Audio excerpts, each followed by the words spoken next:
ना हो वो मौजूद है, और अगर बादशाह है तो वहां भी अली मौजूद है। इसलिए कि जहां दौलत है वहां वो मौजूद है, और जहां जिक्र अली है वहां वो मौजूद नहीं है, वो गैर हाजिर है।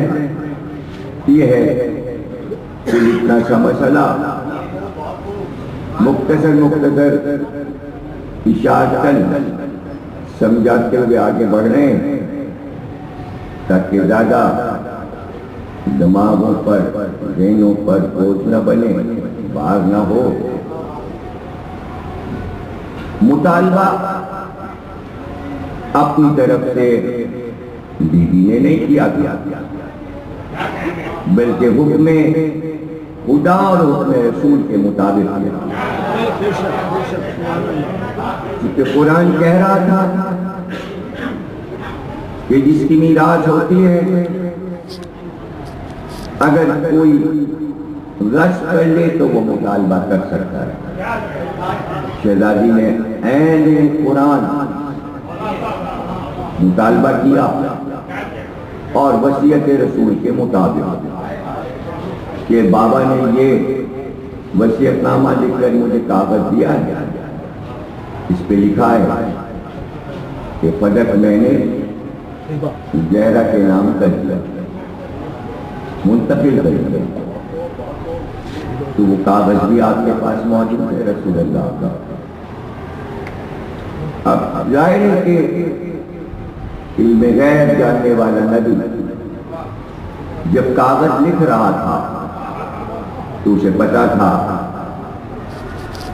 कि मीरास जहरा तक नहीं पहुंचेगी। तो कागज लिखने का क्या नतीजा? लेकिन पैगंबर ने कागज इसलिए नहीं लिखा था कि इस कागज के जरिए हक मिल जाएगा, बल्कि कागज इसलिए लिखा था कि ज़हरा जमाने को कैसे बताया जाएगा कि मेरे बाद जो हुकूमत आई है वो हक है। ज़हरा ये कागज इसलिए लिख रहा हूं, अगर कागज बच जाए तो समझना हुकूमत हक है, कागज फट जाए तो समझना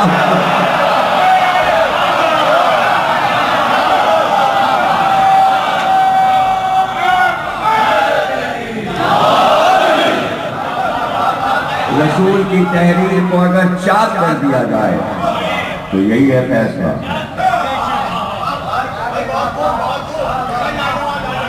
कि तहरीर और वसीयत सामने है, उसके बावजूद फैसला कुछ और है।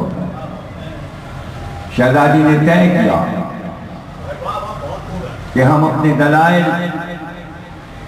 मजमे के सामने रखेंगे, उम्मत के सामने रखें। हम खामोश नहीं बैठ जाएंगे, हम खामोश नहीं। इसलिए कि जब ये कागज लिखकर मेरे सिपुर्द बाबा ने किया था तो मैंने अपना मुख्तार कार जागीरे फलक में मुकर्रर कर दिया। वही रिपोर्ट देता था शहजादी को। एक दिन वो रोता हुआ आया और कहा हुकूमत वक्त ने हमें निकाल दिया और कहा है कि हुकूमत की तरफ से यहाँ का मुख्तार मुकर्रर किया जाएगा। नक्शा बन गया इस्लामी हुकूमत का। जब नई हुकूमत आती है तो ओहदों से, अहम ओहदों से पुराने लगाए लोगों को हटाकर अपने मुकर्रर किए जाते हैं ताकि कब्जा हमारा रहे, हमारा आदमी रहे।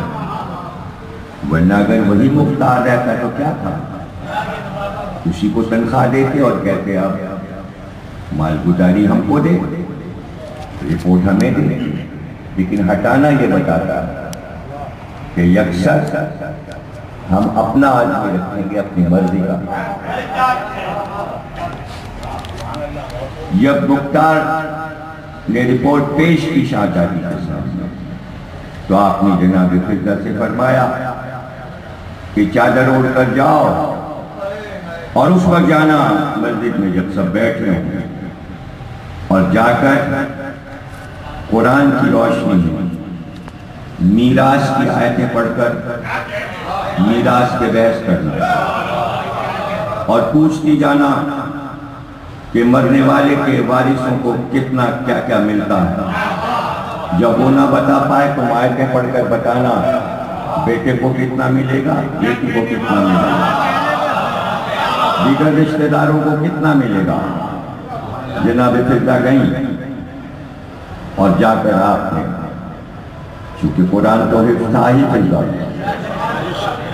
आयात तिलावत और आयात सुनाकर मीरास पर गुफ्तगू करने के बाद आपने कहा कि जो मीरास रसूलुल्लाह ने मेरी शाहजादी को दी है उस पर उनका मुख्तार मुकर्रर था, उसे क्यों हटाया गया? क्या उनकी मीरास पर कब्जा किया गया है? जवाब मिला हाँ, वो हक हुकूमत का है, हुकूमत के पास रहेगा। जनाब फिजा ने जाकर शाहजादी को तफसील बता दी।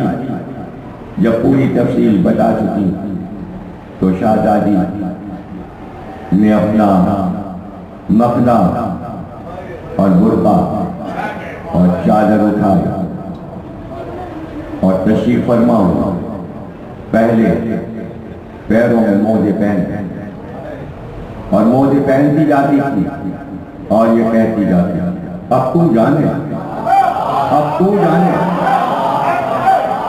तो सर पे चादर डाली और फिर अब तू जाने, अब तू जाने। अगर सिर्फ इस जुमले पर मैं चाहूँ तो पूरा अशरा पढ़ सकता हूँ।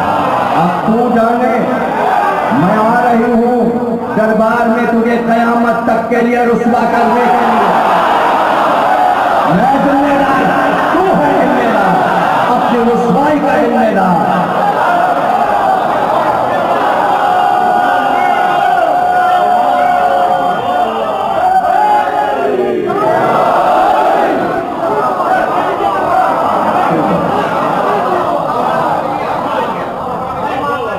तैयार होने के बाद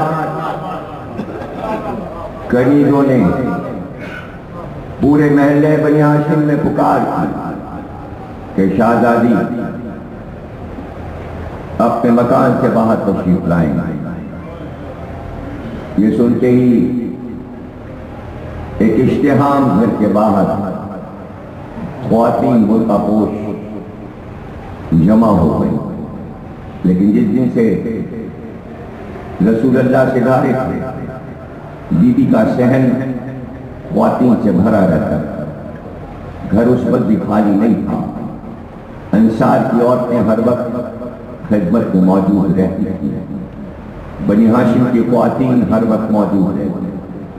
ऐलान के साथ ख्वातीन का मजमा बढ़ गया और पूरे मदीने में ये ऐलान हो गया कि शाहजादी अपने घर से इस्मत गदा से तशरीफ लाती हैं।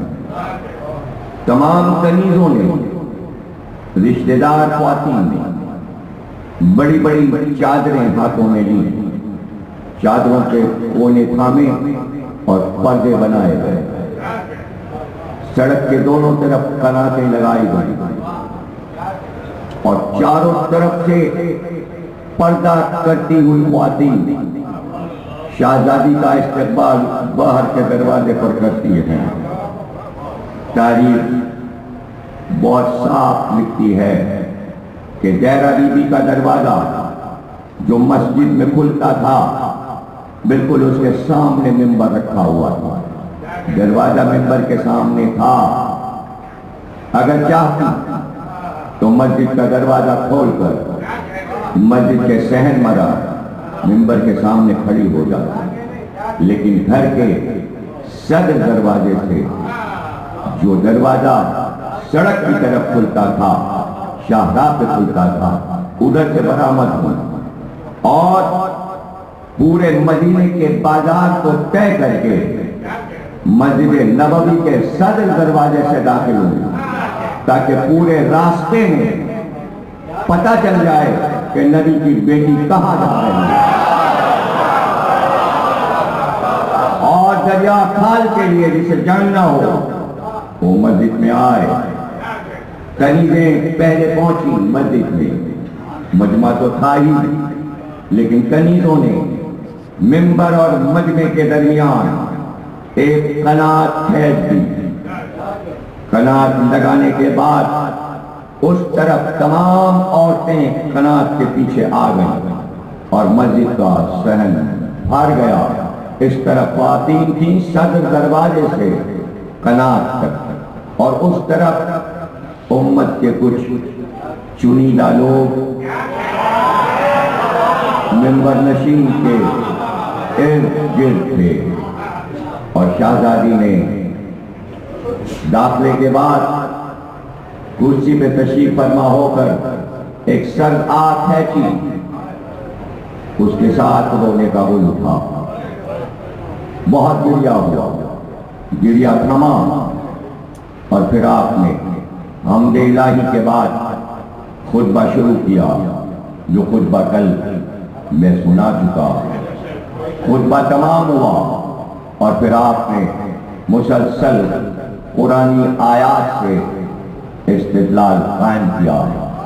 जवाब आया, हमारे दिल में आपका बड़ा एहतराम है, आप हमारे नबी की बेटी हैं, हम आपका एहतराम करते हैं, आपने जो कुछ फरमाया वो सब सही है, हम तमाम हदीसों को तस्लीम करते हैं, हम तमाम अक़वाल को जो आपने दोहराए, बेशक रसूल के नज़दीक आपका बड़ा मर्तबा है, अल्लाह के नज़दीक आपका बड़ा मर्तबा है, लेकिन हम क्या करें, हम मजबूर हैं, इसलिए कि रसूल अल्लाह ने फरमा दिया था कि हम गुरोह अंबिया न किसी के वारिस होते हैं न किसी को वारिस बनाते हैं, इसलिए रसूल अल्लाह ने अपना कोई वारिस छोड़ा ही नहीं, हालांकि खुद वारिस बने बैठे।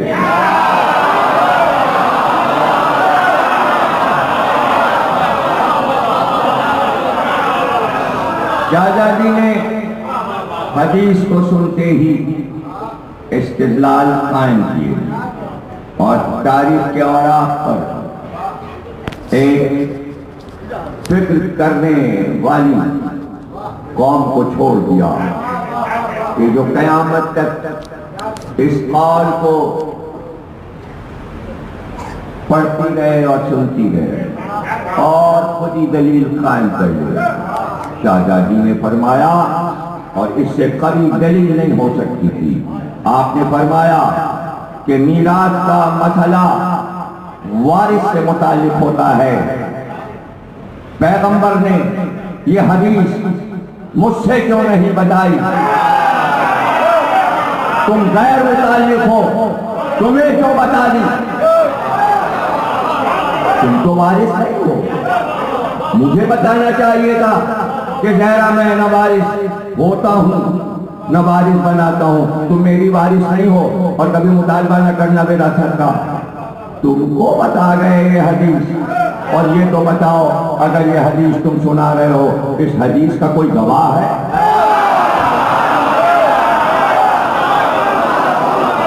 हदीस का कोई गवाह है? तो गवाही ने हदीस बयान करने वाले की बेटी ने गवाही दी। अजीब बात है कि अपनी बेटी की गवाही दरबार में पेश करके मनवा रहे हैं और नबी की बेटी की गवाही।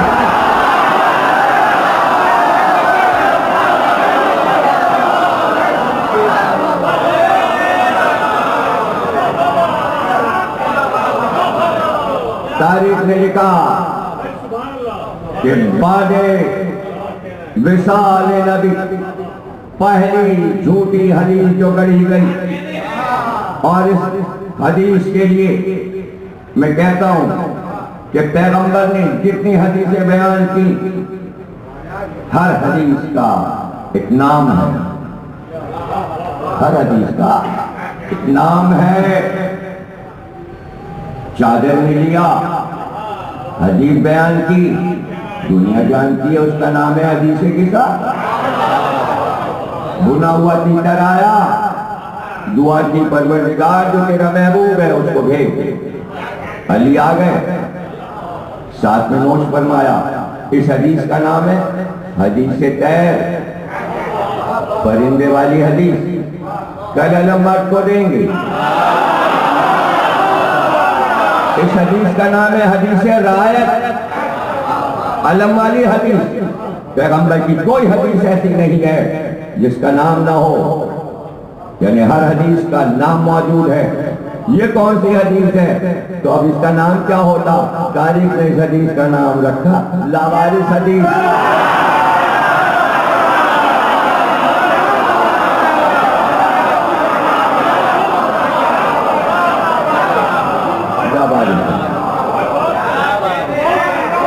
झूठी हदीसें बनाने का दरवाजा खोल दिया। अगर काबिल हाबिल को कत्ल करे तो दुनिया में जितने कत्ल होंगे काबिल के नामा अमाल में लिखे जाएंगे।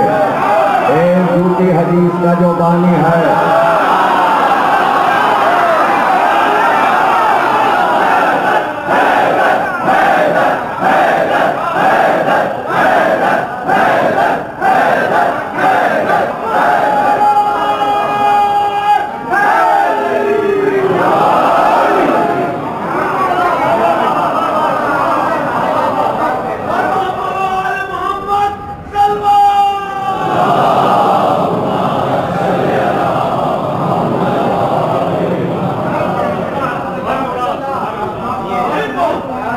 उस जमाने में बादशाहों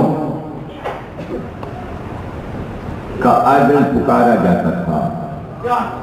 आज के दौर का अंग्रेजी अदलिया, कोर्ट, हाई कोर्ट अंग्रेजों ने मुतारिफ कराया और इतने मुकदमे दलाइल के साथ लड़े गए, उनको किताबी शक्ल में अंग्रेज करते गए, जो लाबुक्स कहलाती हैं। वो कला वो पढ़ते हैं, रखते हैं, इम्तिहान पास करते हैं। जब कोई मुकदमा ऐसा आता है कि जिसमें दलाइल मुश्किल होते हैं तो किताबें पढ़ी जाती हैं और आप उल्टे जाते हैं, मुकदमा तैयार किया जाता है और उसके बाद जीतने वाला सैकड़ों दलाइल, सैकड़ों किताबें पढ़कर अपने मुकदमे को, फाइल को तैयार करता है ताकि जज को मुतमईन कर सके। ये ला पूरी दुनिया में राइज हो गया, अंग्रेजों का बनाया अदलिया अब सबके पास है, वही चल रहा है। इस्लामी ला क्या था? इस्लामी अदलिया क्या थी? जुमा जुमे 8 दिन की तो हुकूमत थी। अभी तो विजारतें बटी भी नहीं। हाकिम था, वजीर आजम था, 2 ही ओहदे थे। वजीर आजम ने चुना था सदर, इंतखाब का ऐलान किया था। अभी तो सारे ओहदे खाली पड़े, अभी तो विजारतें खाली, दिफा का महकमा खाली,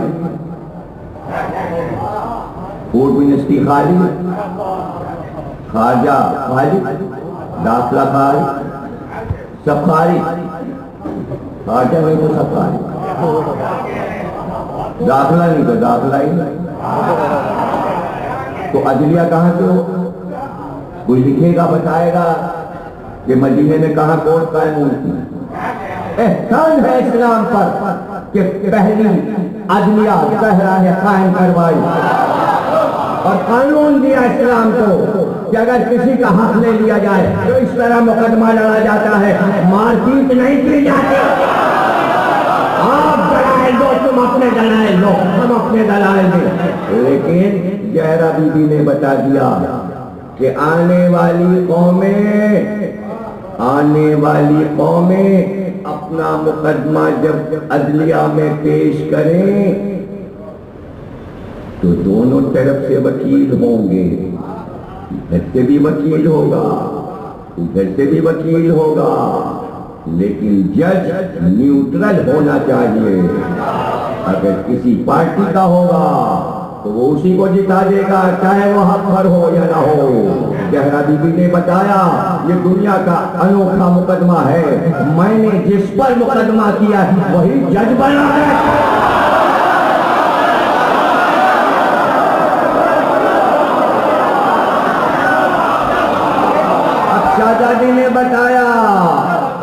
जजों पर भी मुकदमे होते हैं, लेकिन जब जजों पे मुकदमे होते हैं तो उस जज को जस्टिस की कुर्सी से हटना पड़ता है और किसी और जज के सामने आना पड़ता है। बड़े फख्र से लिखते हैं, अली से बड़ा कोई आदिल नहीं था, मगर अदलिया में ही जब कोई मुकदमा फंसता है तो ये मिसाल देते हैं कि अली की ज़रा एक यहूदी ने चुरा ली थी और अली ने अपना मुकदमा काजी के पास अदालत में पेश किया। तो कहते हैं कि खलीफा वक्त भी अदलिया में जाता है। ये कौन सा खलीफा वक्त है जो खुद काजी बना बैठा है?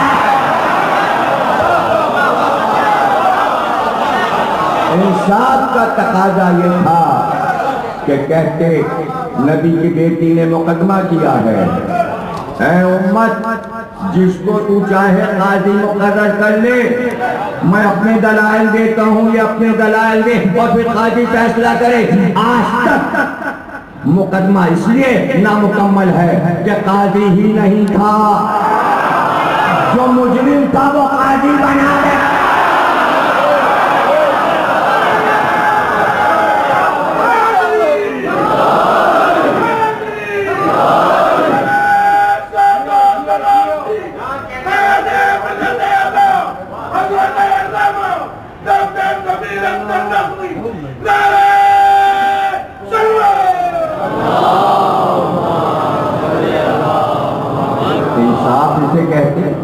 अगर बीबी के लिए सबसे आसान रास्ता क्या है?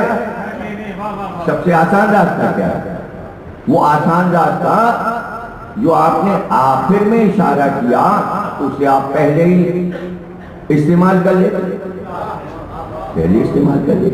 जब मुकदमा लड़के आ चुकी और घर में आके चादर उतारी तो फौरन ही कहा, या अली अब ना ये उम्मत मेरी न मैं इस उम्मत की, न ये मेरी उम्मत न मैं इस उम्मत की, जाइए जुल्फ़कार निकालिए, सबका खात्मा कर दीजिए। ये रास्ता जहरा पहले इस्तेमाल कर सकती थी। कैसी अदलिया, कैसी अदालत, कैसा केस, फैसला हो जाता। लेकिन आपने अमन का रास्ता अपनाया और कहा गुफ्तगू मेरे जुमले पर जितनी चाहे दाद आज न दीजिएगा, आइंदा जब याद आए दीजिएगा। आज पूरे दुनिया पुकार रही है कि कौमों में ताक होनी चाहिए, लड़ाइयां नहीं, डिस्कस करो मामला क्या है। ये ज़हरा ने उसूल दिया।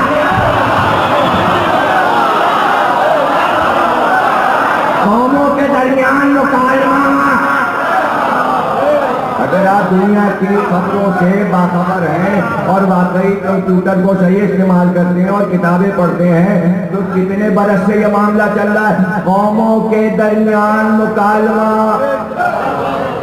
यहूदी, ईसाई, मुसलमान, हिंदू कौमें टाक करें, झगड़ा न करें। रास्ता किसने बताया?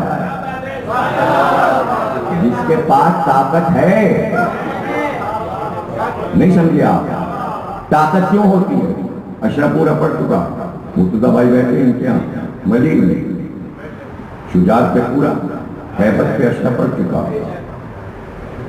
सिर्फ समझाने के लिए ताकत क्या है? ताकत इससे ही नहीं है कि इस्तेमाल की जाए। अगर वो इस्तेमाल हो गई तो ताकत ना रहे, वो फना है। मिसाल मैं दे चुका, जितने एटमी मुल्क हैं उनके पास एटम बम इसलिए नहीं है कि एक दूसरे पे रोज फेंकते हैं, एक बार फेंकेंगे दुनिया खत्म। वो कोई बंदूक की गोली तो है कि दुनिया कायम रहेगी, वो गिरा और गया। ये भी गए, वो भी गए, उनका इन पे गिरा, इन पर उनका गिरा, वो भी खत्म, ये भी खत्म, सारी कौमें खत्म, जमीन भी खत्म हो गई, तो काहे पे हुकूमत करें भाई? एक गिरा, कहां गिरा? दो गिरे, सब साथ बोलो, कुछ समझ ही में नहीं आया। नागासाकी और हिरोशिमा, दो जगह गिरे, सफेद हस्ती से जमीन गायब हो गई, पानी निकल आया, पानी निकल आया, दो गायब हो गए, शहर गायब हो गए, पूरे शहर जड़ से सारे गांव सब खत्म। अमेरिका ने गिराया ना, क्यों गिराया? मान नहीं रहे थे जापानी। जापानी क्या कर रहे थे?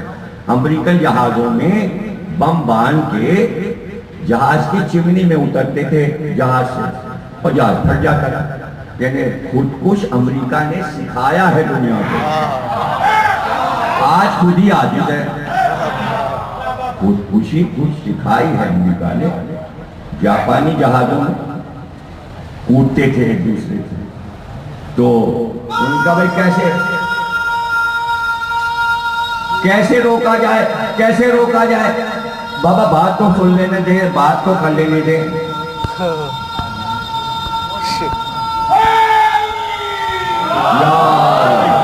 तो कहने का मतलब ये है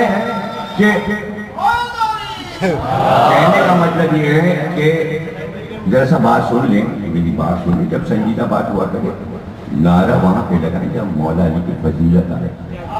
जब कोई बात मेरे साथ समझाई जा रही है तो जरा सबको सुने कि नतीजा क्या निकलेगा। कहने का मतलब ये कि उनको खामोश करने के लिए 2 एटम बम गिरा दिए अमेरिका ने। मिसाल में कई बार दे चुका हूं। तो अब उसके बाद से पाबंदी हो गई।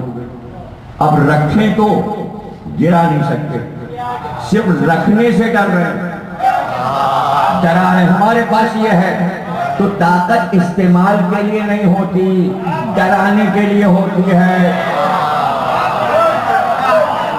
आप समझ गए आप? अच्छा, और अगर एक बार इस्तेमाल हो जाए तो चीज का पता चल जाता है, तब और खौफ बैठ जाता है। चूंकि अमेरिका जो फेंक चुका, अब जिसके पास है सबको पता होगा क्या बाबा सफेद हस्ती से शहर मिल जाएंगे, इसलिए इनसे ना रहो तो अमन रहेगा। बैलेंस है, कहा यही जा रहा है। तो सबसे बड़ी ताकत जो रसूल के पास आई तारीख अंबिया में, वो जुल्फ़िकार है। अली ने चलाकर हद बता दी ताकत की। अब सबको पता चल गया जुल्फ़िकार क्या है। भाई जुमला बहुत कीमती है, रुक जाइएगा फिर उसके बाद बोलिएगा। अली ने बता दिया क्या है ताकत, फिर हुसैन ने बता दिया क्या है ताकत। उसके बाद जैसे सबके पास एटम बम रखा है, हर इमाम जुल्फ़िकार है।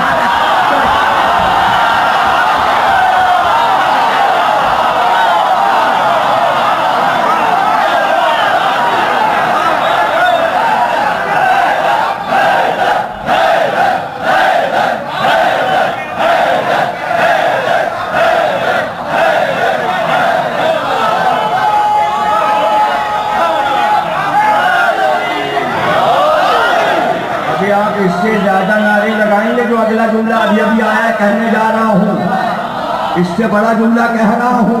आप कहेंगे दलील क्या है कि जुल्फ़िकार बहुत बड़ी ताकत थी और सब रोके बैठे रहे और दुनिया डरती थी इनके पास जुल्फ़िकार।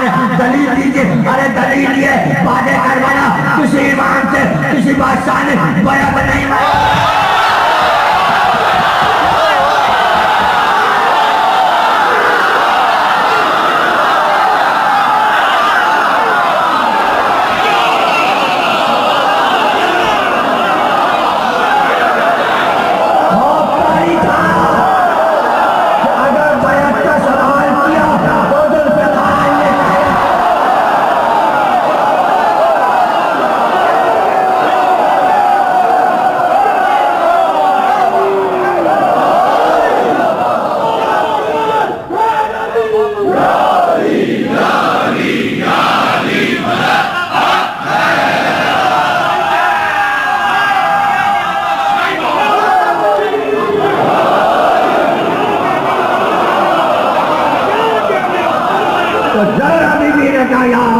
उम्मत अब मेरी नहीं है। और न मैं इस उम्मत की। तलवार कैसी है जुल्फिकार निकालिए और सबको मारो। अली आगे बढ़े, जुल्फिकार को उठाया, जलाल के आलम में नाम से निकाल कर जुल्फिकार लेकर दरवाजे तक चले थे। दरवाजे तक पहुंचे थे कि मुअज्जिन ने अज़ान दी। अली रुके। जैसे ही मुअज्जिन ने कहा अशहदु अन्ना मुहम्मदुर रसूलुल्लाह, अली मुड़े, का जहरा ये बताओ, मदद चाहिए, हुकूमत चाहिए, या ये चाहती हो बाप का नाम अजान में रह जाए?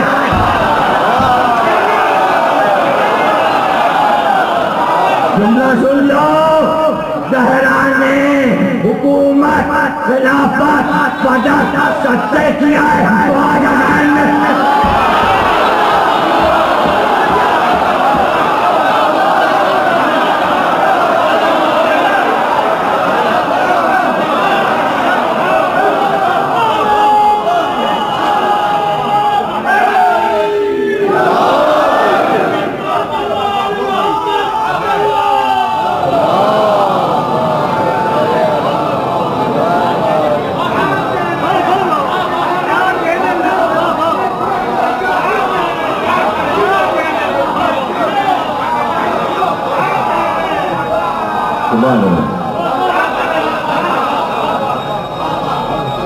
अजान में नाम रह गया।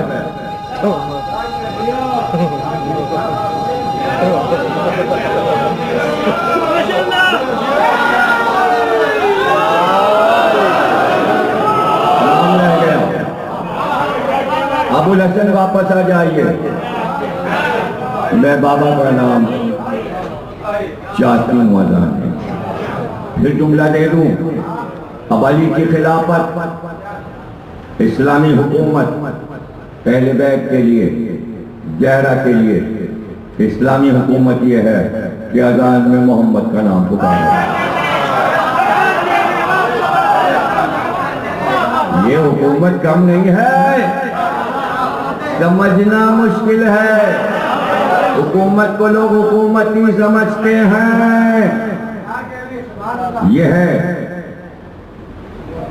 बैठे थे लोग पैसे में, उम्मत का बूढ़ा जो अंधा हो चुका दाखिल हुआ, किसी का हाथ पकड़ कर कहने लगा यहां कोई बनी हाशिम तो नहीं बैठा इस बैठक में? लोगों ने कहा नहीं कोई बनी हाशिम नहीं है। तो अच्छा, मुझे एक बात कहनी थी, मैं बनी हाशिम की मौजूदगी में नहीं कह सकता था, इसलिए अब कहता हूं। लेकिन लोगों ने देखा नहीं, कोने में अब्दुल्लाह इब्न अब्बास खामोश बैठे, लोगों की नजर नहीं, एक हाशमी बैठ गया। जब उसे इत्मीनान हो गया, बता दिया गया कि हाशमी यहाँ नहीं है, तो उसने कहा भाई एक बात बताना चाहता हूं, देखो तो जरा, हाशमी शख्स आया, अपनी नबूवत मनवाई, उसका नाम अजान में लिया गया, अल्लाह के बाद उसका नाम अजान में पुकारा जाता है 5 बार। उसके बाद आए, फिर उसके बाद आए, फिर उसके बाद आए, फिर हमारा आदमी ये आया, लेकिन किसी का नाम अजान में नहीं है।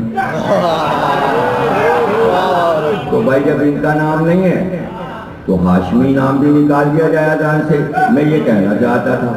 तो वहां से अब्दुल्लाह इब्न अब्बास उठे और उठकर कहा बदर से अब तक तेरा कीना मोहम्मद से गया नहीं।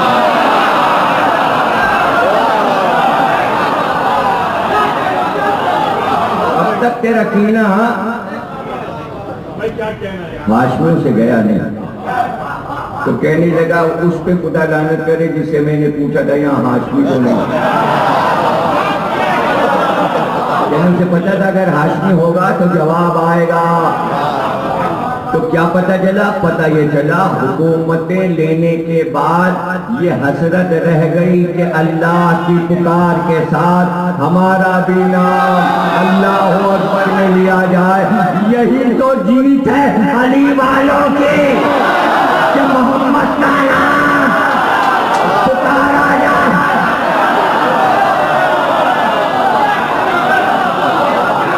ये हमारी जीत है, ये किसी की जीत नहीं है, ये हमारी जीत है, ये अहले बैत की जीत है कि सरकार का नाम अज़ानो नमाज में पुकारा जाता रहेगा। किसी की मजाल नहीं कि वो निकाल सके नाम या सरकार की जगह कोई नाम घुसे। ये हिम्मत सिर्फ हमको अता हुई है, जब चाहे अजान में, तशहूद में, जहाँ चाहे अली का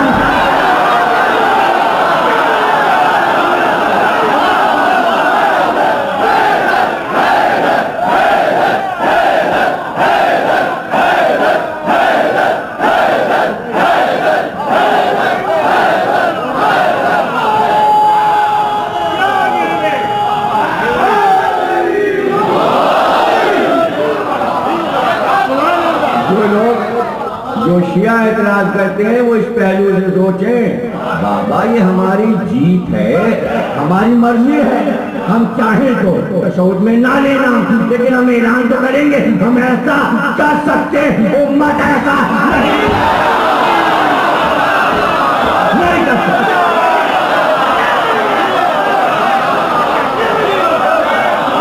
सारे पापड़ बेल लो, जितने चाहे फजाइल पढ़ लो, लेकिन हमें यह हिम्मत है कि हम जब चाहे जहाँ चाहे अली का नाम और दुरूद आले मोहम्मद नमाज के बीच में लाकर तुम दुरूद भी उनसे नहीं है।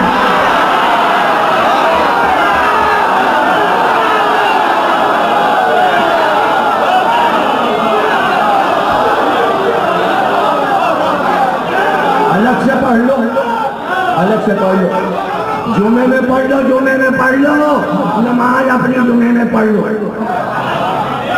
हर नमाज में नहीं, नाम कोई नहीं ले।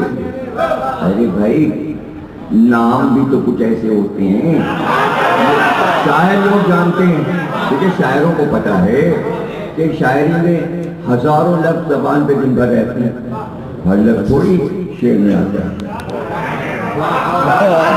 क्या बोलते हैं, एक गिलास पानी पिला दीजिए, लेकिन जब शायरी में कभी गिलास नहीं कहेंगे।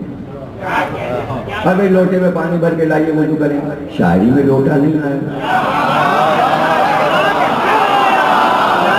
दिन भर देखते हैं, टीवी पे देखते हैं गधा गाड़ी जा रहे हैं, शायरी में तो गधा गाड़ी नहीं आएगी।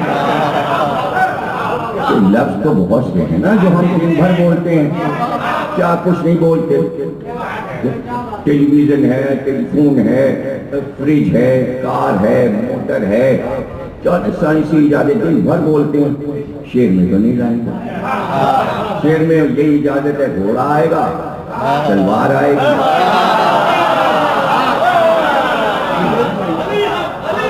जहां चाहे ले आए।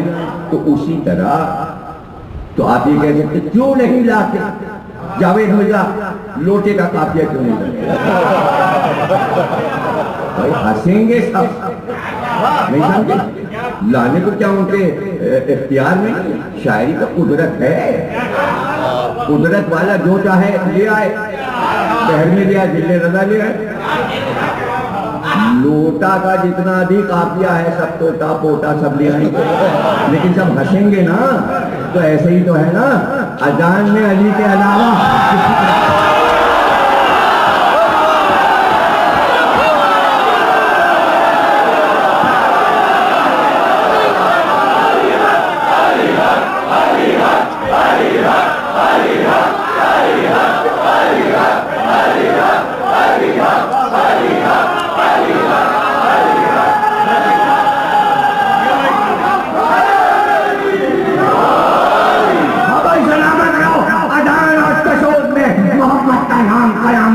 हमारी फतह है, आले मोहम्मद की फतह है। लेकिन कोई ये कहे अली वलीउल्लाह पर क्यों इसरार करते हो, जब मोहम्मद का नाम फतह है तो बस उसी के ऊपर तुम रुक जाओ। नहीं, हम इसरार थोड़ी करते हैं, हम तो जवाब देते हैं। हम जवाब ये देते हैं, जब कोई एतराज करता है कि अज़ान में अली का नाम क्यों और तशहूद में क्यों, तो हम उसका जवाब देते हैं। जवाब इसलिए देते बात और बढ़े, बात बात और क्यों बढ़े, इसलिए कि झगड़ा आम क्यों हो, इसलिए कि हमेशा जब बादशाह अपने खास कमरे में बैठता है खिलवत में, तो वो उसका खास कमरा होता है, उसके गिर्द पहरा होता है, पहरे के बाद उसके महल की दीवारें होती हैं, उसके बाद एक कला होता है, फिर कले की दीवारें होती हैं, उसको कहते हैं कले की फसील। फसील कले की फसील कहते हैं हिफाजत की दीवार, एक उसके महल की दीवार और फिर उसकी फसील, और फिर उसके बाद तीसरी दीवार शहर खड़ा होती है, जो शहर के बाहर होती है। जब दुश्मन आता है तो पहले लड़ता है, शहर के दरवाजे पर खबरें आती है, बादशाह कहता है वहीं रोके रहो, कले तक न आने पाए, और अगर कले तक आ गए और ये दीवार टूट गई तो महल की दीवार टूट जाएगी, फिर हम पे हमला हो जाएगा। अल्लाह बादशाह है, उसके गिर्द मोहम्मद की दीवार है।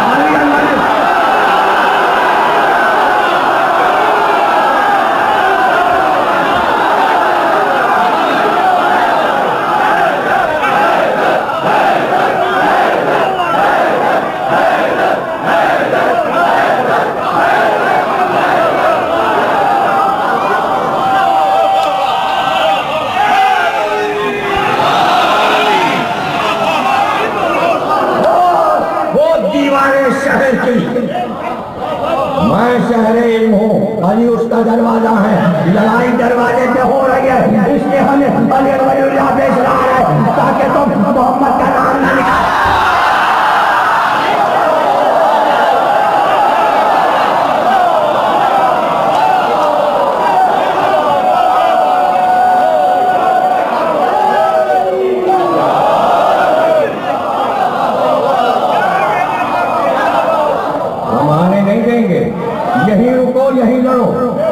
शिया को लड़ना है तो, सुन्नी को लड़ना है तो अली वलीउल्लाह पे लड़ो।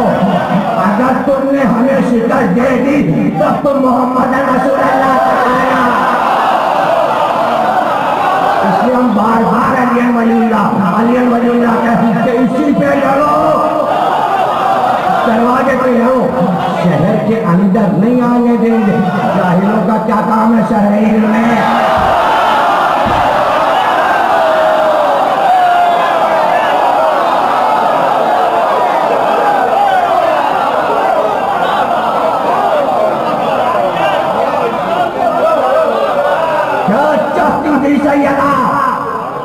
एक पुरअमन हुकूमत चाहती थी कि मेरा शौहर हाकिम होगा। जैसे खदीजा ने अपना माल रसूलुल्लाह की नजर किया था तो 23 बरस में इस्लाम परवान चढ़ गया था। जहरा बीवी चाहती थी कि मैं अपना फर्क अली को नजर कर दूंगी ताकि जब वो खलीफा बनकर तख्त पर बैठे तो जितने नंगे और झूठे आए इसी फर्क से उनकी परवरिश हो। आपने अल्लाह का सारा प्लान खत्म कर दिया। अच्छा तो कर दिया तो कर दिया, अब आप चला लीजिए। तो जहरा की बददुआ लेकर 56 इस्लामी मुल्क ये चाहते हैं कि वो अमन से रह लें। नींदें उड़ी हुई है, हर दौर में हुकूमतों की नींदें उड़ जाती हैं। खुद ही तो कहते हैं हुकूमत का बिस्तर कांटों की सेज है, फूलों की सेज नहीं है। और ये सिर्फ मुसलमान हाकिम नहीं, ये बाहर वाले भी कहते हैं। आसान नहीं है, ये बिस्तर कांटों का बिस्तर है। तो फिर है तो है तो अमन का वजूद कहाँ है? अगर बैनुल अक़वामी कौमें अपने मुल्कों में अमन रखकर छोटे मुल्कों में हंगामे कराती हैं तो ये बहुत सा कारनामा है। बात तो जब थी कि आप आइडियल हुकूमत में रह रहे हैं तो हर छोटा मुल्क भी आपकी तरह पुरअमन रहे। नहीं, उनके हंगामा गिरी से आपका अमन खरीदा गया है। आप अमन खरीदते हैं गरीब मुल्कों को परेशानी में डालकर। ये फार्मूला कौन सा है? इस्लाम इस नजरिए को पसंद नहीं करता। ये कहता है पूरी दुनिया को अमन दो और खुद हम भी अमन में रहें। पूरी दुनिया को हम अमन देंगे तो हम भी अमन में रहेंगे। ये पैगाम अली देना चाहते थे अपने हुकूमत के जरिए। समझ में नहीं आया। जाहिर है कि हुकूमत का कोई नमूना अरब के सामने ही नहीं था, कभी अरब में हुकूमत रही नहीं थी। हमेशा तो अंबिया आए थे, काबा बनाया गया था, हज होता था, तो कोई तख्त और पाए तख्त तो था नहीं, काबा था। बादशाह तो थी नहीं अरब में, कबाइल थे, वो आपस में लड़ते रहते थे, दूसरे हमला करके गुलाम बनाते रहते थे। हुकूमत कहाँ था, हुकूमत का नजरिया कहाँ था, किसी के पास नहीं था, तो चलाते कैसे? जब आइडियोलॉजी नहीं थी तो चलाते कैसे? वो चलती गई, लूली लंगड़ी लंगड़ा के चलती गई, जैसी भी चली गई, बन गई, बनती चली गई, और वो पूरी दुनिया में राज है। आज भी अली ने क्यों फिर चौथे नंबर पे ले ली? जब खामोश बैठे रहे 25 बरस, तो अब क्यों ले ली? आए बताने के लिए बिगड़ा काम तुम्हारा संभाल दें, तुमने बिगाड़ा है ना, अब हम तुम्हें 4 साल में एक आइडियोलॉजी देते हैं, ऐसे मुल्क को चलाना, ऐसे चलाना। अब देखो भाई, हम पाए तक मदीने से हटा रहे हैं और हम कूफे ले जा रहे हैं, इसलिए कि कूफा जो है वो वजारत खारजा के लिए साजगार है, सारे मुल्क कूफे से करीब हैं, बैरूनी मुल्कों से अच्छे ताल्लुकात रखने के लिए दारुल हुकूमत वहां होना चाहिए जहां चारों तरफ से फासले बराबर हों। कूफे से हिंदुस्तान का फासला, चीन का फासला, मिस्र का फासला, यमन का फासला, इराक का फासला, खुद इराक में ही कूफा है। इस तरह अली ने चारों तरफ कंट्रोल किया, और वजारत खारजा अली की इतनी उम्दा थी कि किसी मुल्क ने ना अली पे हमला किया, ना अली ने किसी मुल्क पे हमला किया। सारे मुल्क अली के पास अपने सफीर भेजते थे और इल्म का पैगाम्बर समझ के अली से सवालात पूछते थे। शाह रूम ने भेज दिया, आज़रबाईजान वाले ने भेज दिया, सिंध वाले ने भेज दिया। एक पुरसुकून 4 साल की हुकूमत, जिसके लिए जॉर्ज जोर्डान जैसे ईसाई ने कहा कि 4 साढ़े 4 साल न अली के दौर में कोई चोरी हुई, न कोई जिना का केस आया, न किसी को संसार किया गया, घरों में ताले नहीं डाले जाते थे, लोग दरवाजा भेड़ कर चले जाते थे, इसलिए कि न डाकू थे न चोर।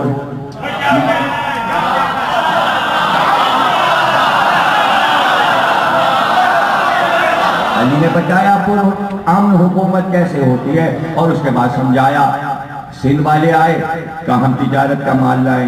अली ने कहा ठीक है, ये मार्केट हमने तुम्हें दे दी, यहाँ दुकानें बना लो, और तुम्हारी कॉलोनी के लिए उसी से मुत्तसिल एक प्लाट देते हैं, उस पर अपने क्वार्टर और मकान बना लो, आबाद हो गए। मिस्र वाले आए, उनका हम आबाद हो गए, कहा आबाद हो जाओ। हिंदुस्तान वाले आए, कहा हम यहाँ तिजारत करें, फला फला फला चीजें हम लाएंगे हिंदुस्तान से, कहा ये मार्केट ले लो, तिजारत करो, इतने मकान तुम्हारे हैं।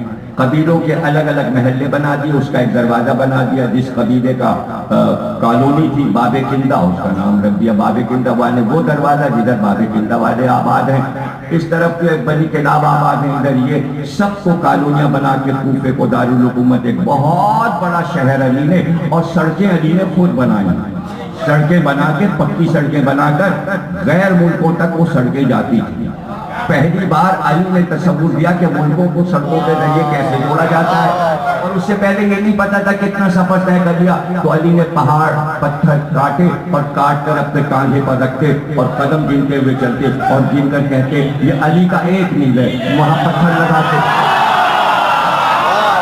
फिर आगे बढ़ते गिनते हुए चलते और कहते ये अली का 2 मील है, फिर एक पत्थर लगाते, उस पर लिखते 2 मील, उसका नाम हो गया संगे मील। अदब में इस्तेमाल होता है, तारीख में ये पत्थर अली का लगाया है, इसलिए जिंदा है। संगे मील, संगे मील लाहौर में किताबों की एक पब्लिशिंग कंपनी है, और शायरी में भी इस्तेमाल होता है संगे मील, चूंकि अली का दिया तस्वुर है। सड़कें बनाई, कॉलोनियां बनाई, मकानात बना कर दिए। जो नए लड़के शादी करते थे उनके लिए फौरन हुकूमत की तरफ से मकान दिया जाता था। यूरोप ने, इंग्लैंड ने यही अली से सीखा। वहाँ जब लड़का इम्तिहान पास करता है और आला इम्तिहान पास करता है, फौरन उसे सर्विस दी जाती है, और उसके बाद जब वो शादी करता है उसे फौरन हुकूमत की तरफ से मकान दे दिया जाता है। ये पूरे लंदन का उसूल है। तो पाकिस्तान अली की हुकूमत से आइडियोलॉजी क्यों नहीं लेता? आप कहते हैं यहाँ पर अमन हो, ये अमन का तरीका, वो अमन। मैं अमन का तरीका बता देता हूँ। जितने सिफारत खाने आपके पास हैं, एक दिन सारे सफीरों को बुलाइए और एक इजलास कीजिए, उसमें चंद तकरीरें रखाइए और हर मुल्क के सफीर से ये गुजारिश कीजिए कि आप हमारे यहाँ इस तरह सरमायाकारी करें कि कराची से हैदराबाद तक 2 रोया जो ज़मीनें हैं उसमें बड़ी बड़ी इंडस्ट्रीज लगाइए। जर्मनी और जापान जो है वो प्लास्टिक में बड़ा आला काम करता है। पुरानी प्लास्टिक जाया जाती है, लंदन में वो पुरानी प्लास्टिक चूड़ा करके करोड़ों में बिकती है, वहाँ का कूड़ा भी करोड़ों में बिकता है। आप इंडस्ट्री लगाइए, सारे नौजवान जो इंटर BA BSc पास कर चुके उन्हें वहाँ मुलाजमत दीजिए। जहाँ इंडस्ट्री लगाइए, चाहे प्लास्टिक की लगाइए, चाहे कपड़े की लगाइए, या बर्तनों की लगाइए, या सोने के जेवरात की लगाइए, या फर्नीचर की लगाइए, जिसे जो काम आता हो वो काम उसे सिखाकर वहाँ पर डिग्री दिलाकर उसको मुलाजिम रखिए। उसी इंडस्ट्री के चारों तरफ कॉलोनियाँ बनाइए, जो लड़के शादी कर लें और हुकूमत उनको एक मकान दे दे, तनख्वाह उनकी बढ़ा दे, न चोरी होगी, न टेलीफोन छीनेंगे, न कारें छीनेंगी, न टारगेट किलिंग होगी। ये बेकारी में हो रहा है। जब रोजी नहीं है तो क्या करे पाकिस्तान के जवान, चाहे वो पंजाब हो, चाहे वो बलूचिस्तान हो, चाहे वो पेशावर हो, करे क्या? खाली बैठे। अगर इस जिक्र की तरफ आने देते तब भी शराफत है। यहाँ से भी हटा दिया, यहाँ से भी हटा दिया, मजलिस मातम अजादारी से भी हटा दिया कि शियों को करने दो, कि तुम्हारा काम नहीं है। तो जो उनके समझ में आ रहा है वो कर रहे हैं। ऐसे अमन नहीं होगा। मुल्तान से लाहौर तक जितनी जमीन खाली पड़ी है, चाइना से कई इंडस्ट्रियां लगाए, लड़कों को उसमें जॉब दीजिए। कोई लड़का मुल्क में बेकार न फिरे, सबको नौकरियां मिले। फिर देखिए कैसा अमन हो जाएगा। मगर मौला अली को पढ़ना पड़ेगा और ये बात सफीरों को समझाना पड़ेगी कि हम ये वाला निजाम लाना चाहते हैं। आपको एक ही रट है, फलाना निजाम। अरे फलाना ही निजाम तो करना।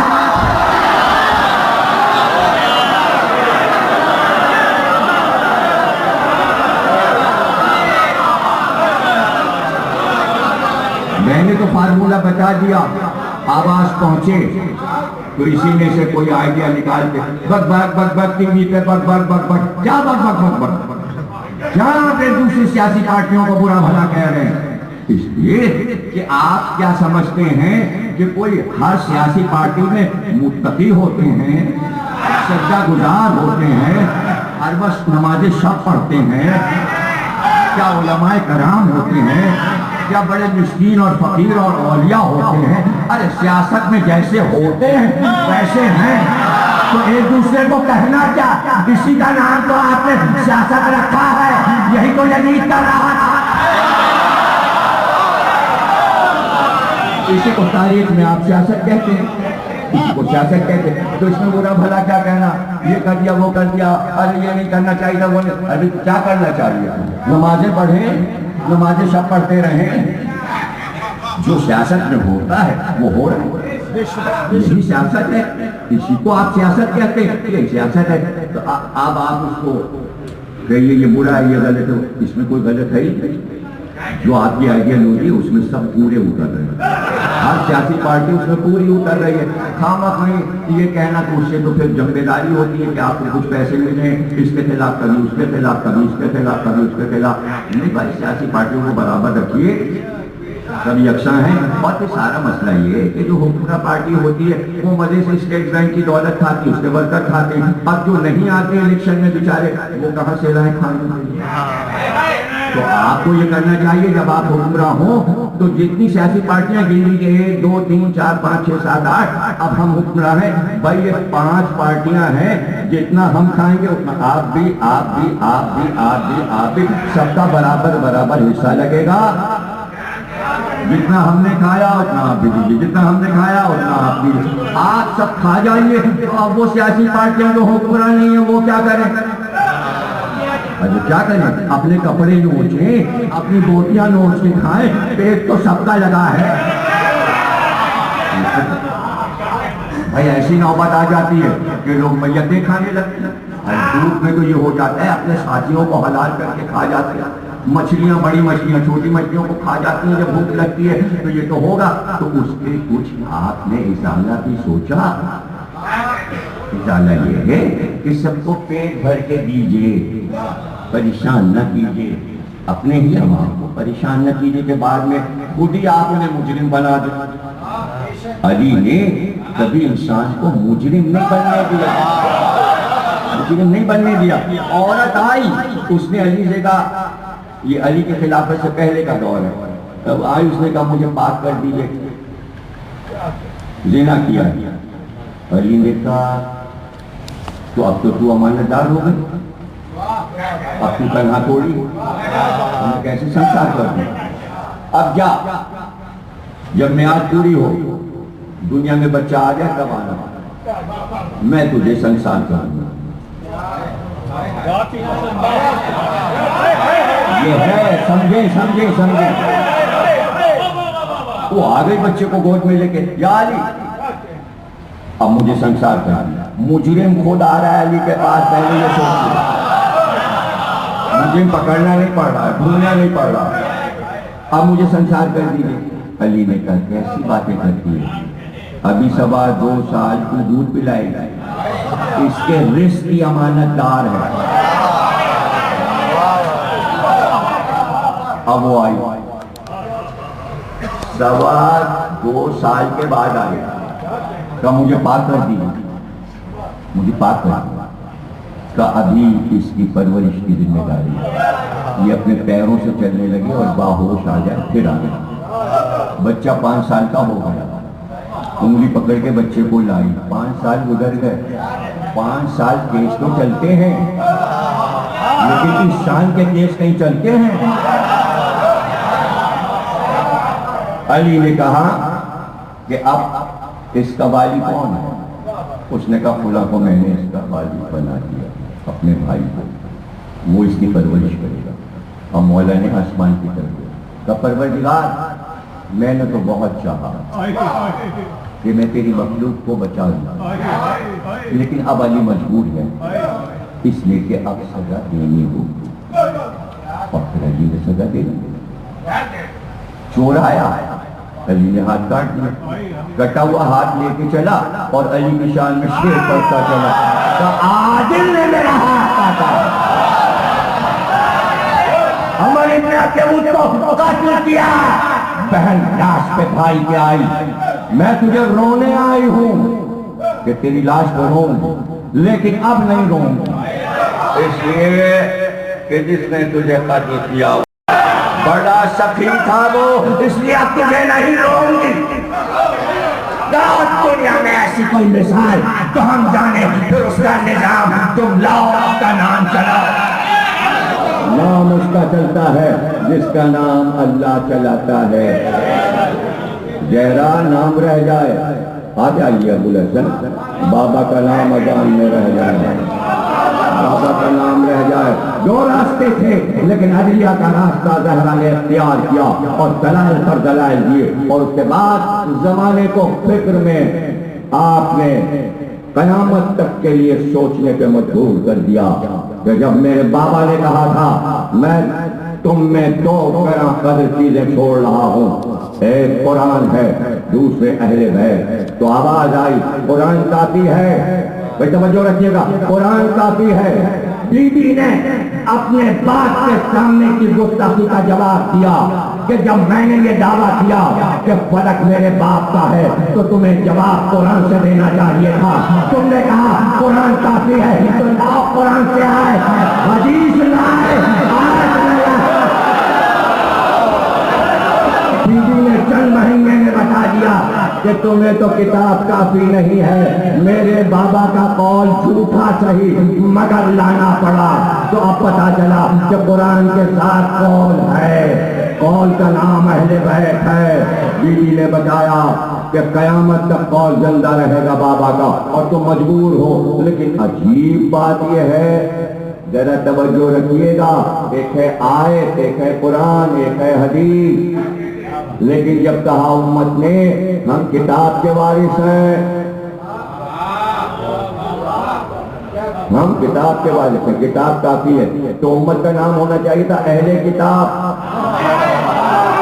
अब अपना नाम रखा है अहले हदीस। किताब काफी नहीं आता।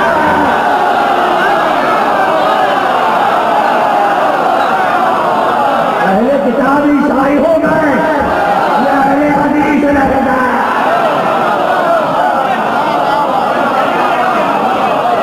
बीवी ने दावत फिक्र दी कि दलाल क्या होते हैं और किस तरह अपने मुकदमे को पेश किया जाता है, और कहा गया अगर ये आपका है तो आपके पास क्या गवाह है?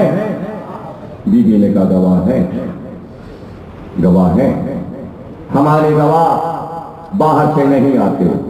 मुबाहिले में हमने तौहीद की गवाही दी थी और हमारे साथ 4 मर्द थे, हम लोग 5 अल्लाह की गवाही देते हैं, बाहर से कोई गवाह नहीं आता।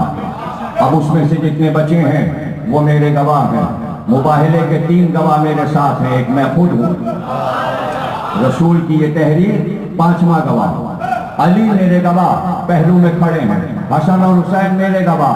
जवाब आया बीवी के हक में शौहर की गवाही काबिल कबूल नहीं है, और माँ के हक में बच्चों की गवाही काबिल कबूल नहीं है। गवाहियां रद्द हो गई। 4 औरतें लाइए या 2 मर्द लाइए, 4 औरतें लाइए। ज़हरा बीबी के लिए मुश्किल नहीं था, 2 मर्द आ सकते थे। एक जनाबे अली थे तो दूसरे जनाबे अकील को लिया,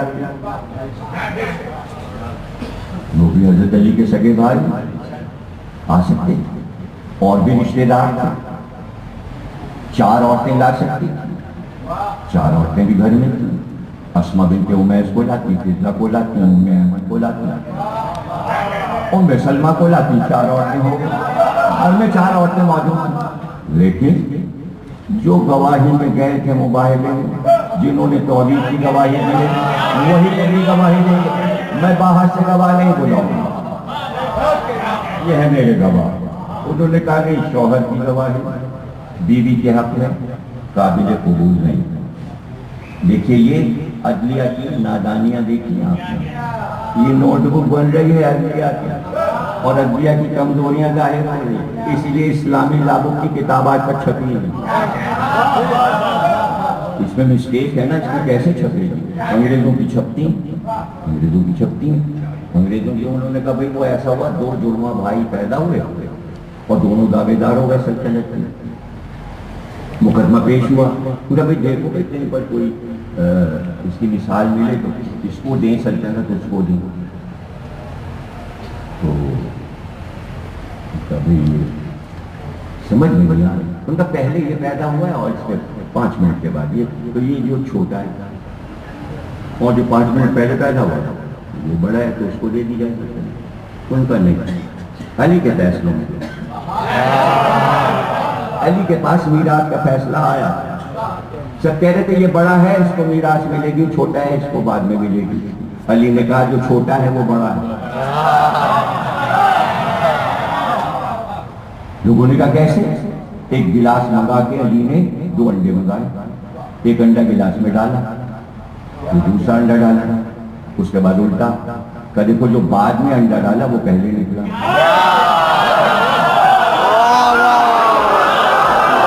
अरे भाई फैसला हुआ अदलिया को आप आसान समझ रहे हैं, अदलिया को आप आसान समझ रहे हैं। औरतों ने 40 औरतों ने आके मुतालबा कर दिया था अदालत में, और अदलिया भी उस जमाने की सुभान अल्लाह। उनको तो ये सलमान बैठे रहते थे, कहते थे अली के पास चलो तो फैसला हो जाए। उनका भाई ये इस्लाम ने जो है मर्द को इजाजत दी है 4 बीवियों और औरत को 1 ही शौहर। हम मुतालबा 40 करके आए हैं कि औरतों को भी 4 शौहरों की इजाजत। फैसला करिए, अब 40 औरतों को मारा जाए, पीटा जाए, क्या होता क्या? 40 औरतें 40 की 80 बन जाती, हंगामा हो जाता, में हंगामा हो जाता। मौला अली ने कहा सबको 1-1 शीशी दे दो और का पानी भर लो। सबने शीशी में पानी भर, 40 औरतों ने शीशी में पानी भर लिया। भलिया आपने एक बाल्टी मंगवाई, तो सब अपनी अपनी शीशियां इसमें उल्टो। 40 औरतें गई, बाल्टी में जाके शीशी उलट दी। जब 40 शीशी उलट चुकी, अली ने कहा अपना अपना पानी पहचान के निकाल।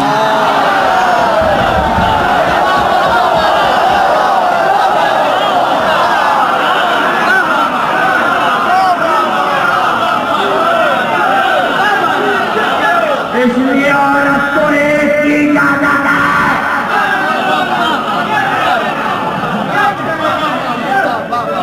तशरीह की जरूरत नहीं है, समझदार लोगों के सामने पढ़ी जा रही है, सब समझदार।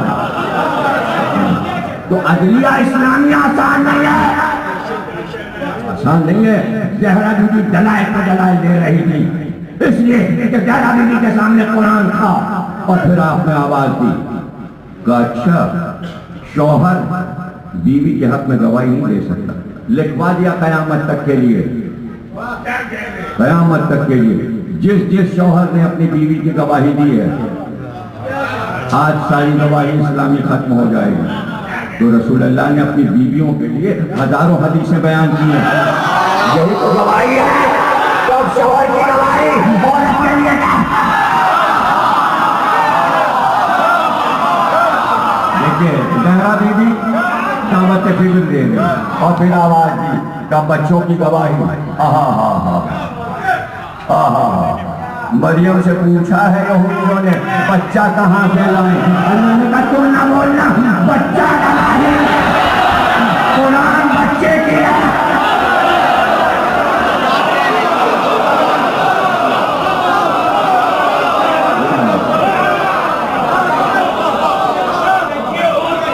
अच्छा अच्छा, तुमने हमारी गवाहियों को रद्द कर दिया।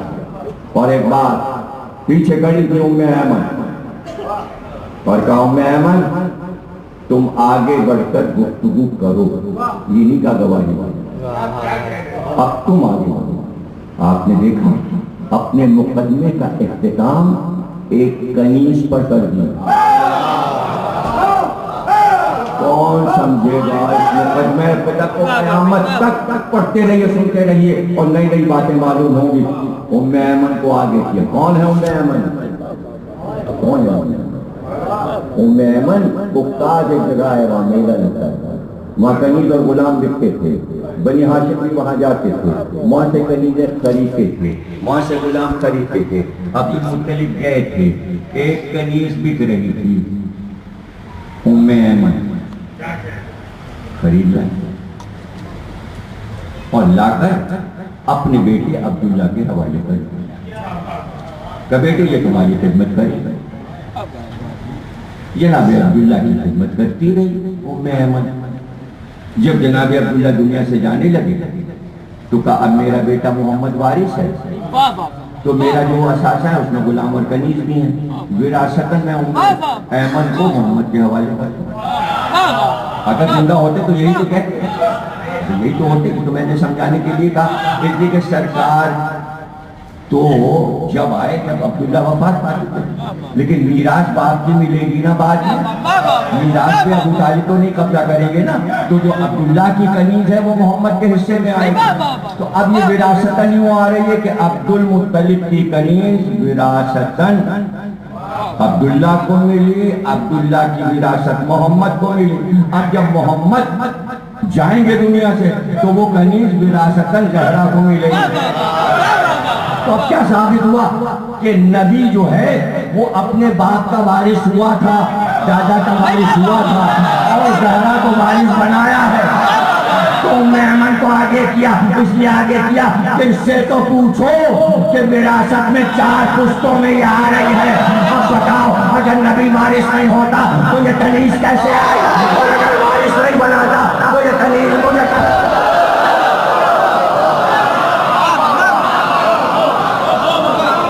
मेहमान आगे बढ़ी और आगे बढ़कर कहा सीधी सीधी बात क्या इस मिंबर पर नबी को तुमने फरमाते सुना कि उम्मे ऐमन सच्ची बीवी है? कहाँ सुना ये हदीस? बेशक सच्ची हदीस। क्या तुमने मुझे कभी झूठ बोल के देखा? कहने लगे रसूल ने कहा है कि तुम सच्ची हो। क्या मेरी सदाकत पे तुम्हें यकीन है? क्या जब रसूल ने कहा तो तुम सच्ची हो? क्या मैं झूठ नहीं बोलती? पदक जहरा का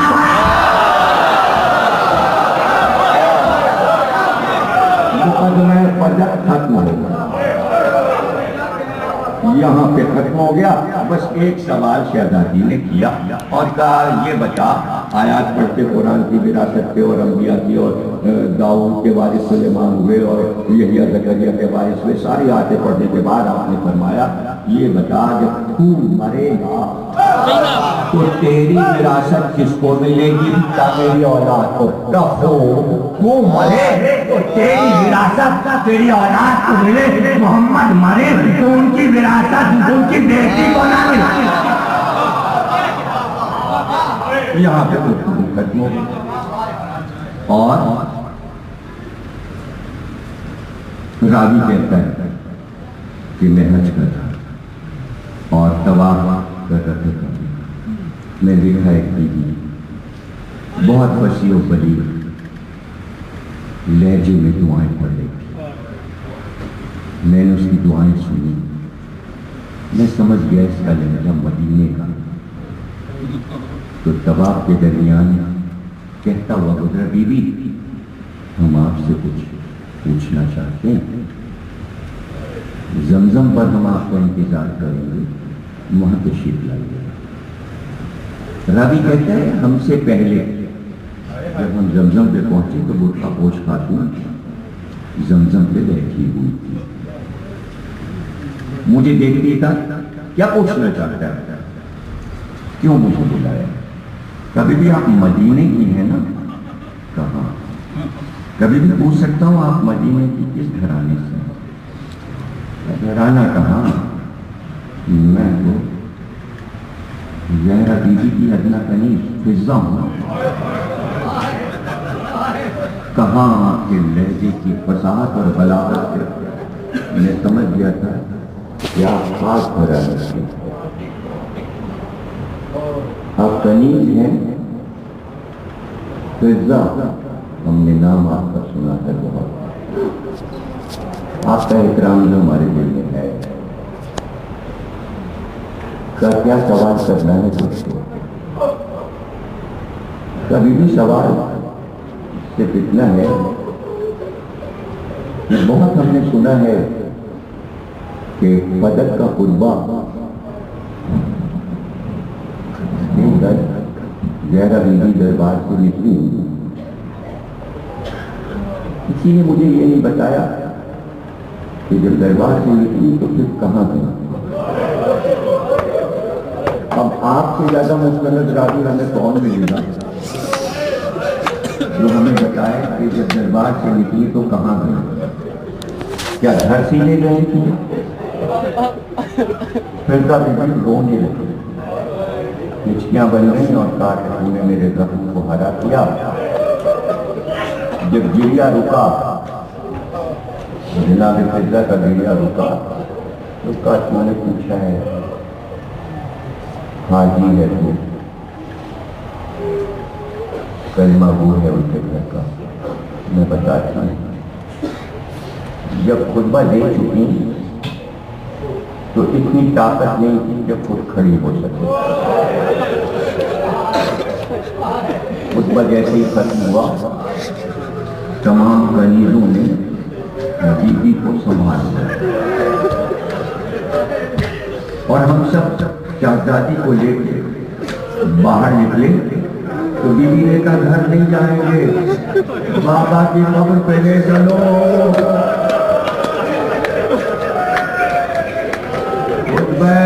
पदक देकर शहजादी सीधे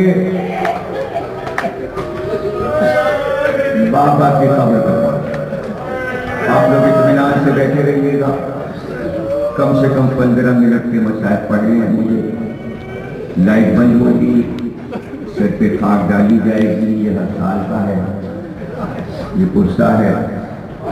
हसन हुसैन ने खाक उड़ाई है, लोगों ने कुछ ने खाक उड़ाई है।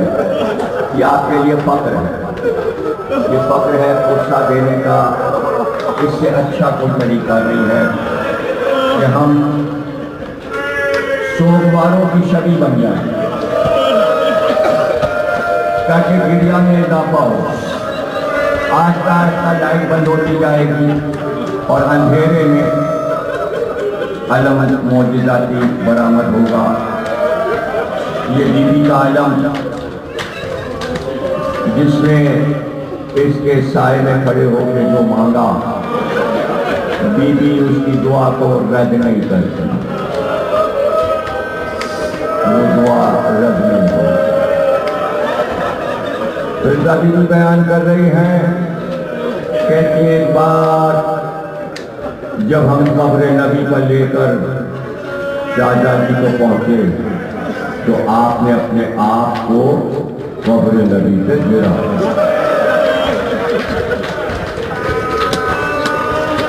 और बुलंद आवाज से आवाज दी, सुब्बत अलैया सुब्बत अलैया में सुब्बत लयालिया। बाबा आपके बाद आपकी बेटी पर इतनी मुसीबतें पड़ी कि अगर दिलों पे पड़ती तो क्या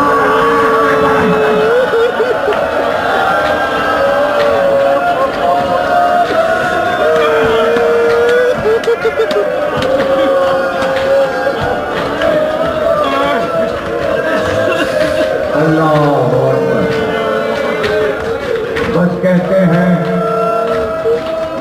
कि उसके बाद बीबी बिस्तर से उठ नहीं सकी।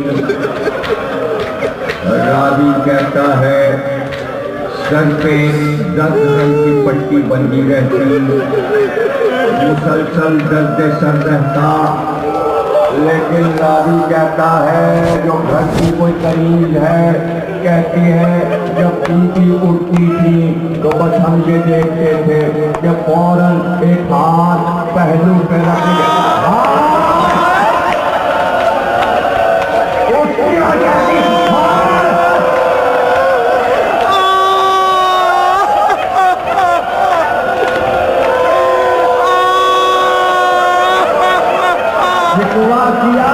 अली से ना पहलू के डाटा।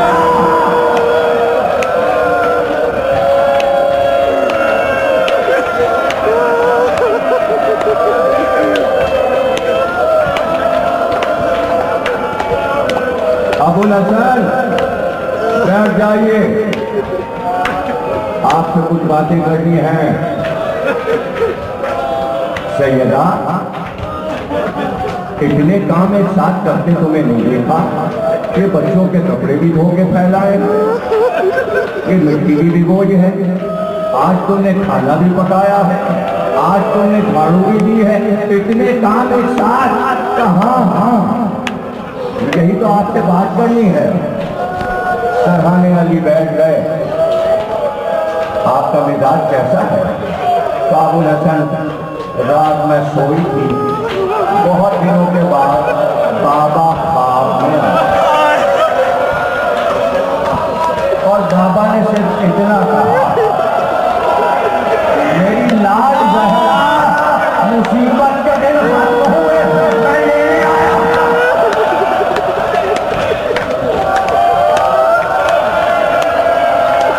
ये आपका प्यार है, ये आपकी मवद्दत है कि आप किस शान से गुस्सा दे रहे हैं, मेरा साथ दे रहे हैं और अलम का इंतजार है। सब लोग मातम करेंगे, जिल्ले रजा बीबी के दफन का नौहा पढ़ेंगे, नौहा खत्म करके अदा खाने से जाइएगा ताकि दफने जहरा में आपकी शिरकत हो जाए, ऐसा लगे कि आप जनाजे में शरीक हैं। बहुत सारे लोग जनाजे में थे लेकिन आप जनाजे में शरीक हैं। वजह बताऊं? वजह बताऊं? वजह सुन लीजिए। एक बार काली ख्याल रखिएगा, मेरा जनाजा पर्दे सब में उठाइएगा, रात में जनाजा उठाए, मेरे दुश्मनों को जनाजे पे ना आने दीजिएगा। और दफन करने के बाद कब्र बनाने के बाद कभी कभी मेरी कब्र पे आएंगे तो तिलावत जरूर कीजिएगा कुरान की। अली के आंखें आंसू टपकने लगे। कदहरा में वादा करता हूँ मैं रोज आऊंगा कब्र। ये मेरा वादा है। एक वादा तुम करो, जब मैं कब्र पे आऊंगा तुम्हें सलाम करूंगा, तुम जवाने तैयार का वादा है। अब ये वादा याद रखिएगा, दोनों वादे याद रखिएगा। अभी आगे मसाज में काम आएंगे ये वादे। और एक बार फिर को इशारा किया और कहा मेरे हुजरे में एक शीशा सफेद रखा है, उठा कर ले आओ। फिर जब वो शीशा लाकर बीवी के पास रख दिया, उसके अंदर एक मुड़ा हुआ सोने का बरफ था, लिपटा हुआ। अली ने कहा गहरा ये क्या है? का ये आपके हवाले है। जब कब्र में मेरी लाश को रख दीजिएगा तो ये सुनहरा बरफ इस शीशे से निकालकर मेरी पेशानी पर फैला दीजिएगा, पेशानी पर रख दीजिएगा। कहा गहरा ये क्या है? कहा जब आपका रिश्ता आया और आपके साथ शादी तय हो गई तो बार बार जिब्रील अभी आते थे और मेरे बाबा से पूछते थे जहरा से पूछिए महल में क्या चाहिए, जमीन और आसमान दे दिए जाएं, जन्नत दे दी जाए, दो जहां दे दिए जाएं। मगर मैं चुप थी और महल जो था वो बढ़ता जाता था। एक बार जब जिब्रील सब कुछ कह चुके तो एक बार आखिर में पैगाम लेकर आए, आखिर में पैगाम लाए। जहरा से कहिए उनके शियों की सिफात कबूल कर ली गई है। ये अली का महल है, हमारी बख्शिश अली और जहरा की शादी का तोहफा है, हमें इसमें फख्र है। अभी मैंने जुमला कहा क्या आप गुस्सा जो दे रहे हैं उसकी वजह सुन लीजिए। एक बार कहा ये बरका जो है या अली मेरी पेशानी पे रखिएगा। जब जिब्रील ने कहा कि शफाअत का हक जहरा को दिया गया तो मैंने कहा बाबा जितने शिया मैं बख्शवाऊंगी जो कयामत तक आने वाले हैं उनके तमाम नाम जन्नत के बर्फ पर लिख कर लाए जाएं और मेरे सामने पेश किए जाएं। कयामत तक जितने शिया आएंगे जो हुसैन के अज़ादार होंगे, जो अली वाले होंगे, उनके नाम इस कागज पर लिखे हैं जहरा की पेशानी पर।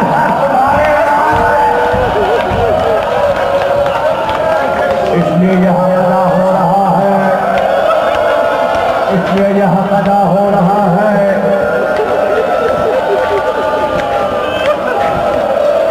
एक बार अपना सीधा हाथ उठाकर पेशानी पे रखा और फिर कहा या अली आपको आखिरी सलाम। और फिर कहा या अली मेरी नस्ल में जितने सैयद आने वाले हैं सबको जहरा का सलाम, सबको जहरा का सलाम। सलामत रहो, तुम्हारे घर आबाद रहे। भाई अली मस्जिद में बैठे थे, एक बार खबर आई कि जहरा हुजरे में नहीं बोलते, बैठ जाओ अभी आलम नहीं आएगा, जब तक मैं शहादते हुसैन ना पढ़ लूं आलम नहीं आएगा, अभी आलम नहीं आएगा। पहले शहादते हुसैन होगी, जहरा को हुसैन का गुस्सा होगा, फिर आलम आएगा। चंद में रह गए, तकरीर सुन लो। एक बार खबर आई सबसे पहले हसन और हुसैन घर में आए। काम माँ कहाँ है? फिर जाने का खाना खा लो, कम माँ के लगाए खाना नहीं खाएंगे, कम माँ हुजरे में है। एक तरफ से हसन, दूसरी तरफ से हुसैन। देखा माँ मुसल्ले पर सजदा किए पड़ी थी, सरहाने उठाए, पैरों के पास हसन। हसन ने बताया अम्मा बोलो, फिर हुसैन ने कहा अम्मा बोलो। हुसैन बताया अगर नहीं बोलोगी तो मैं रोने लगूंगा। एक बार आवाज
जज़ाकल्लाह